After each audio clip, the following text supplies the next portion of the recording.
So we get into the meat and potatoes of this episode, which is genuinely a really good aspect of this episode, I thought. Yeah. Which is... Ash has to warm up the cold. So he sends out his Pokemon to help block the wall from snow coming in. Mm-hmm. Then they all huddle around Charmander, but then Charmander gets too tired. So Ash has to recall all his Pokemon. Yeah, he's going to keep them warm in the Pokeball. And they don't want to go in. That's right. They do not. Because when they go into the Pokeball... Bill comes by. And rapes them. Hello, Charmander. No! No, Bill! Dark. I know. I think the real reason is that's just colder in the Pokeballs and they... I mean, they're cases. Yeah.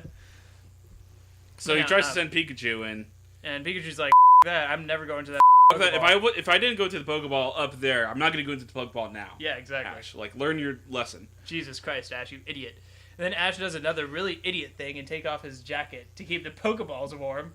F***ing moron, Ash. Your Pokemon will die without you, Ash.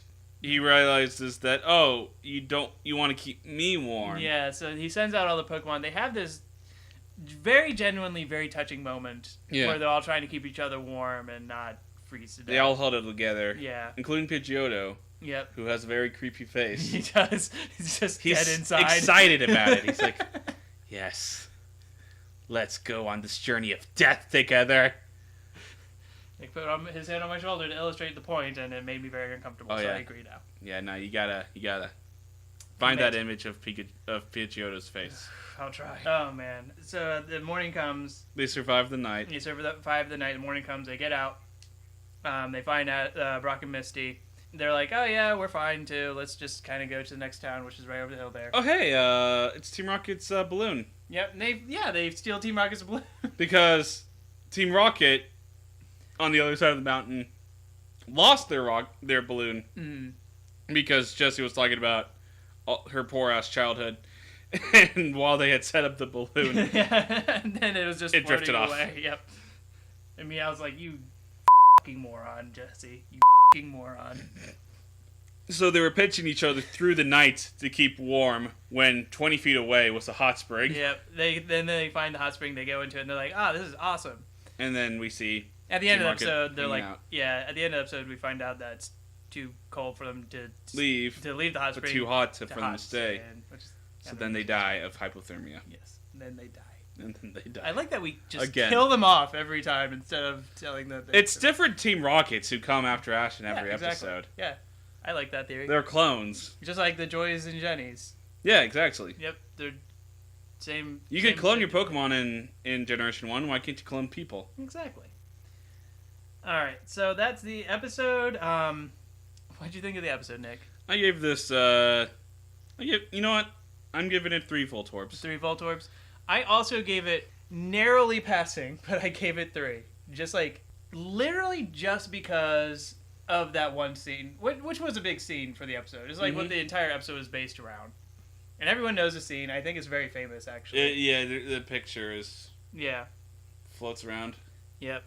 And, it's touching. It's genuinely touching, which was very surprising. Considering this is Ash Pokemon has a teardrop. Yeah, they're all huddled together. He's looking out for his Pokemon. They're looking out for him. It's good. Yeah. Other than that, the episode doesn't have great pacing or anything. But it's not unwatchable. It's not unwatchable, and if I'm gonna get, because I considered giving it only 2. Yeah, I did too. But I can't not reward the genuine. Yeah, exactly. Emotional depth that this episode managed to have. Yeah, I can't not reward that as well. Yeah. I was surprised, and I liked it. It deserves a Voltorb all of its own. Exactly. If I liked the episode for quality worth, I would have given it 5 Voltorbs. But I liked it too, so I give it an extra. So that's all of the episodes. And now we're gonna go back to regular. Now we're gonna go back to regular Netflix patch. Yep, that's right. Awesome. So, Nick, are you ready for the Pokemon of the day? I am ready for the Pokemon of the day. All right, give me a number between 1 and 299. 362. 362. 299. Where'd you get that number? I thought that was. I thought the last week's was 300, and then I realized it's not. Well, it was last. You know what? Let's do 299. Okay, great. 299. Yes! I want to talk about this Pokemon. I love this Pokemon. What is it? What is this Pokemon? Stunfisk. Okay. It's another Delibird for me. Nick doesn't give two shits about Stunfisk. I don't. Okay. So I have a Stunfisk. Okay, you have a Stunfisk. And what's its name? What did I name? I named it something weird like Frankenstein or something. That's dumb. It's kind of I named it Flapjack. Okay, that's better. Yeah, I named it Flapjack. All right, so Stunfisk. It's known as the trap Pokemon. The trap Pokemon? I think so. Yeah, because like if you step on it, it'll it'll shock you and make you paralyzed and stuff. So Stunfisk, you hardly ever see anyone ever use this Pokemon. And that was why I trained it, because I wanted to use it. Yeah. So I found out 3 things about this Pokemon that like I never would have known if I hadn't trained it. What? First of all, it's pretty bulky. Like way bulkier than you would think it is. Like its HP stat is at 216 at maximum at level 50. What is that a base of? 109. That ain't bad. That is not bad. And its defensive stats, defense is 84, special defense is 99. Oh, So actually, it can take a hit. It can. Yeah. And here's the thing too. Its special attack is not halfway bad either. It's at 146 at level 50 as maximum, a base stat of 81.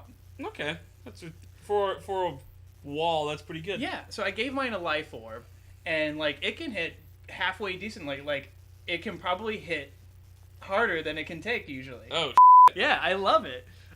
Like it's slow as That's the only like major downside to it. But so when it you have has a wall, to take a hit. it's going to be. Exactly. And here's the other thing that I found out about it.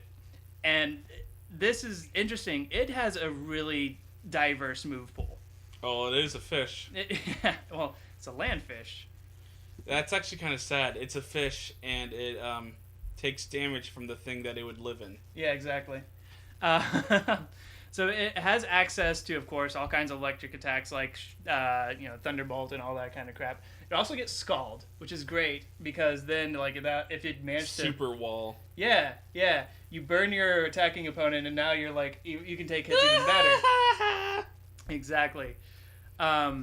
It also gets, of course, like, Earth Power. It gets Sludge Bomb. So you can hit those pesky grass-type Pokemon that are getting in your way. Nice.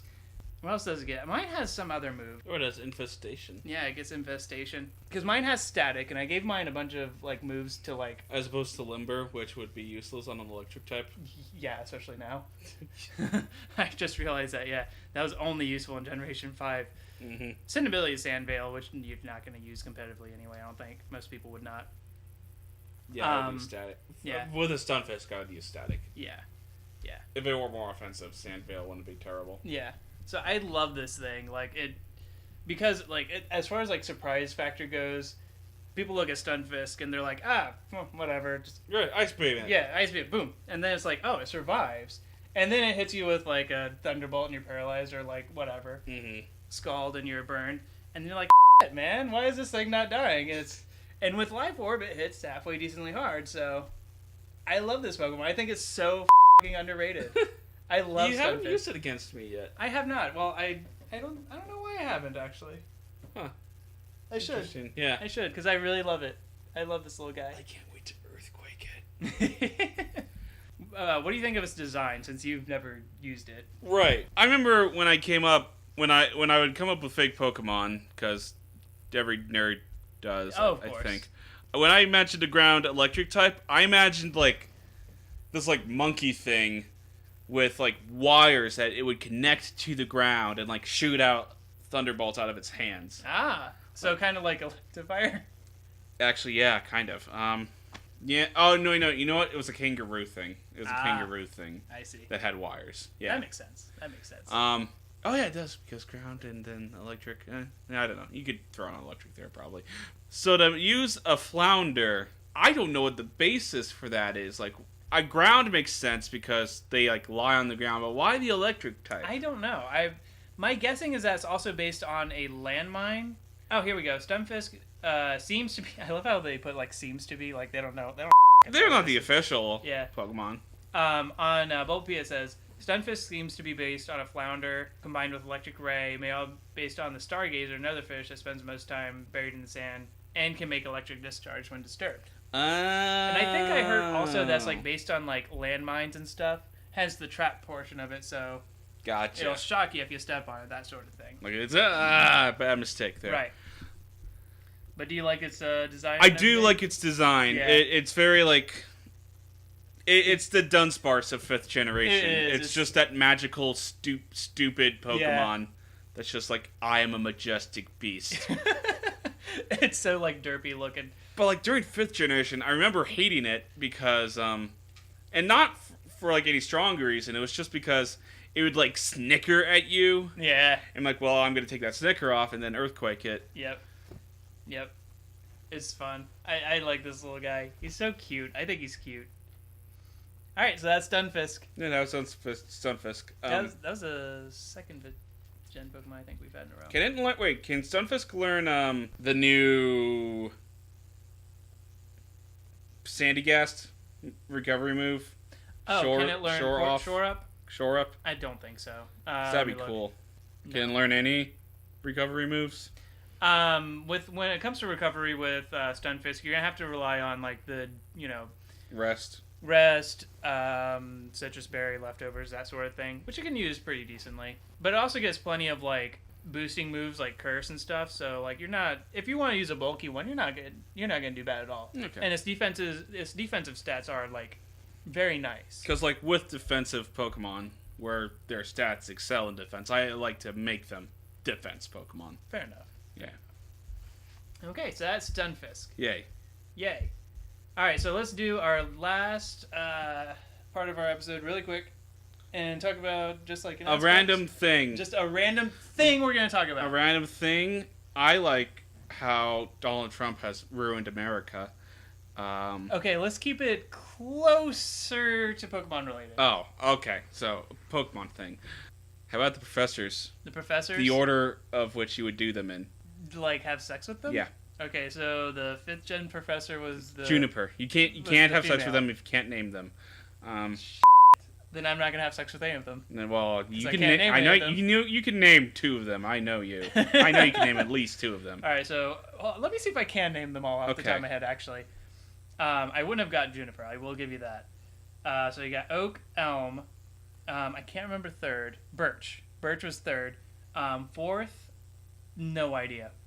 Rowan, that's right, Rowan. Because I remember I accidentally named my Medicham after him for some reason. 5th gen was Juniper. 6th. Wow, you don't know either. Oh wait, haha! Wait, it's coming to me.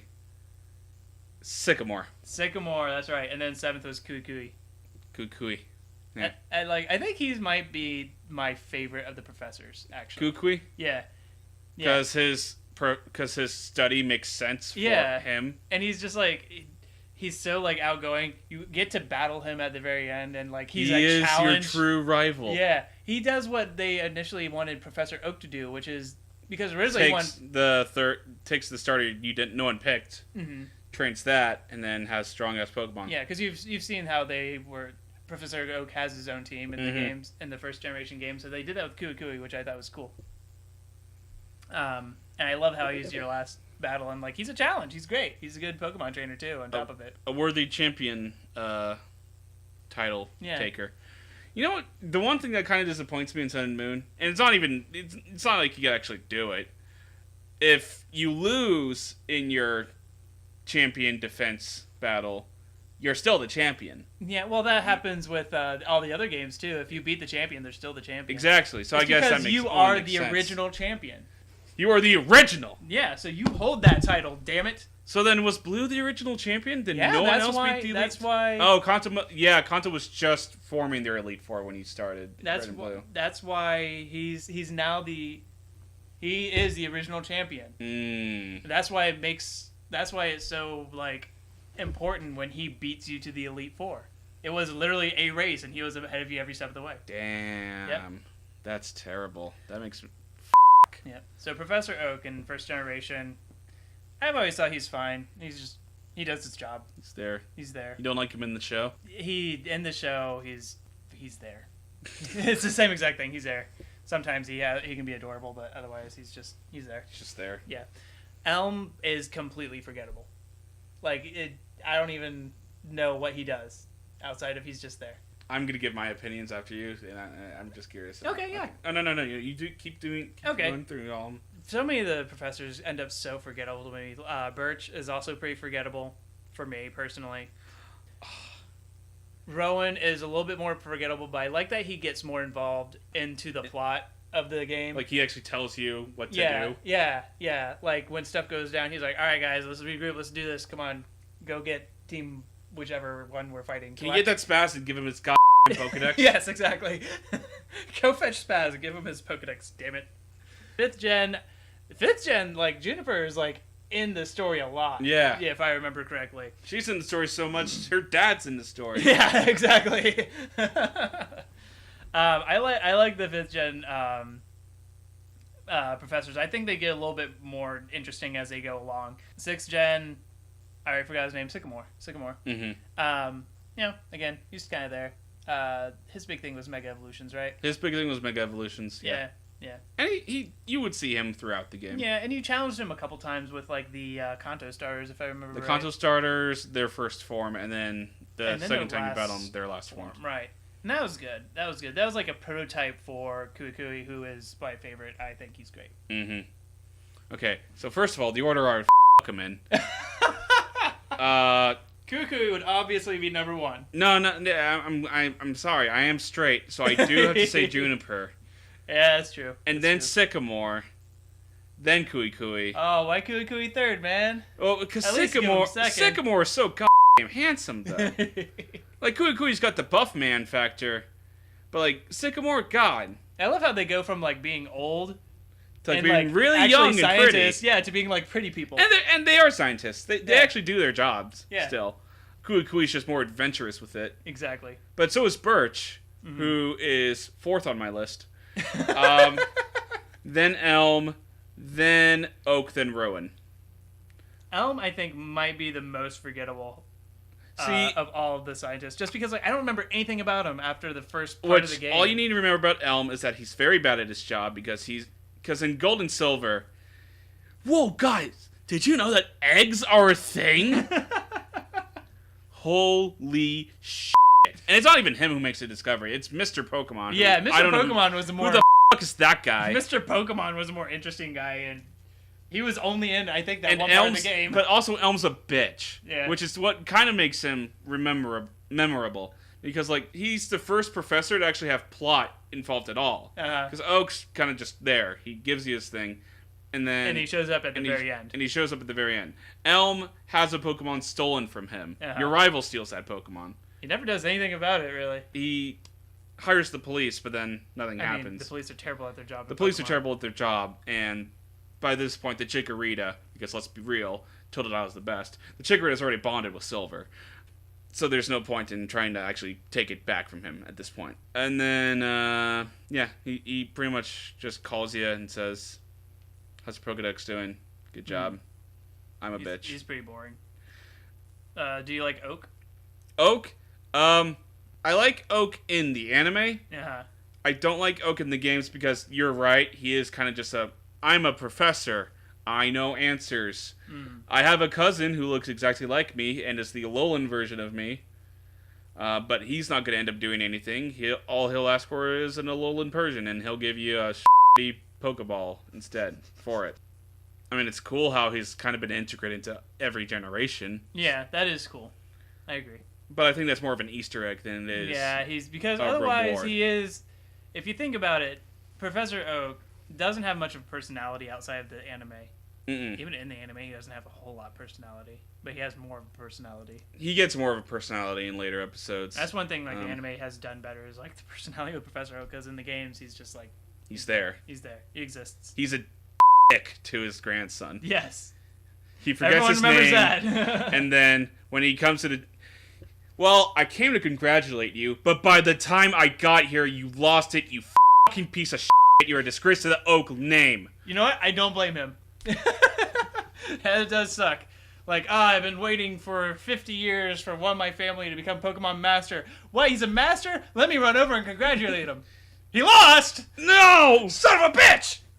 And Birch is hilarious, because, especially in Omega Ruby and Alpha Sapphire, because, like, every time you beat the league, you can go back and he's being chased by... when you start the game, it's a f***ing Poochyena, then it's another Poochyena, and then it's his wife, because he forgot her birthday or something. Yeah, it's funny. And you always have to rescue him, and they'll give you a starter, and it's just...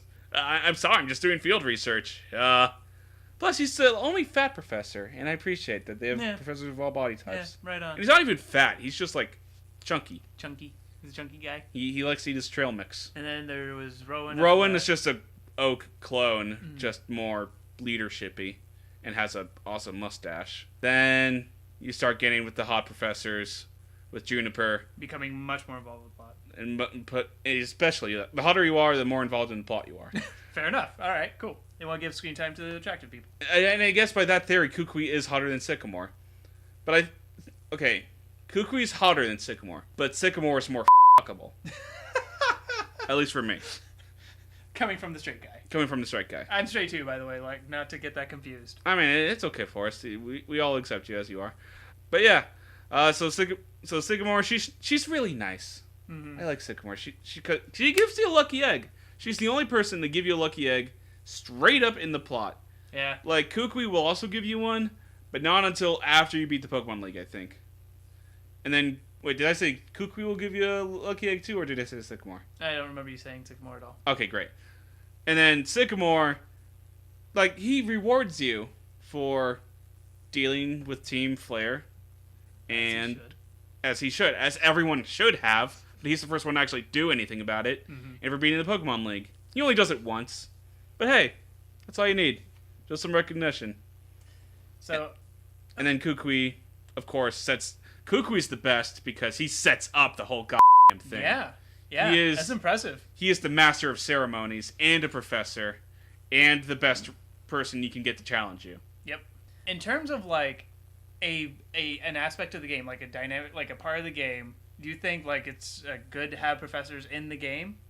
Or do you think, like, even, like, getting starters, it'd be better off doing it some other way? Well, the only way I can imagine getting starters in any other way, it would be weird to not get them from the professors at this point. Because the professors are, like, researching Pokemon, and that's, like, the aspect of Pokemon that's not battling, is the research. Right. That's what happens with Pokemon XD and Coliseum, is you get Pokemon via battling, and they're darker tales because of it. Mm-hmm. There's no research. The only research is to help get rid of the darkness that's in the Pokemon. Mm-hmm. So a professor, someone of a scientific background, giving you something to help them with their research, makes the game more light for it. Right on. And I appreciate that. I think they're a good addition. I like that. I like the different dynamic between battling and research. So I like that they're in the games. I like it better when they're more involved in the story, like Kukui and Sycamore. But Oak is fine. Like, Oak's fine. He's forgettable and bland. He's there, but like it's funny in the anime. Yeah, that was their first time doing anything in that game. So. Exactly. It's 1996. What are you gonna do graphic wise? Exactly. Story wise. On a mobile game. All right, so any other thoughts today, Nick? Anything you want to tell our listeners? If you were a Pokemon gym leader, what would your type be?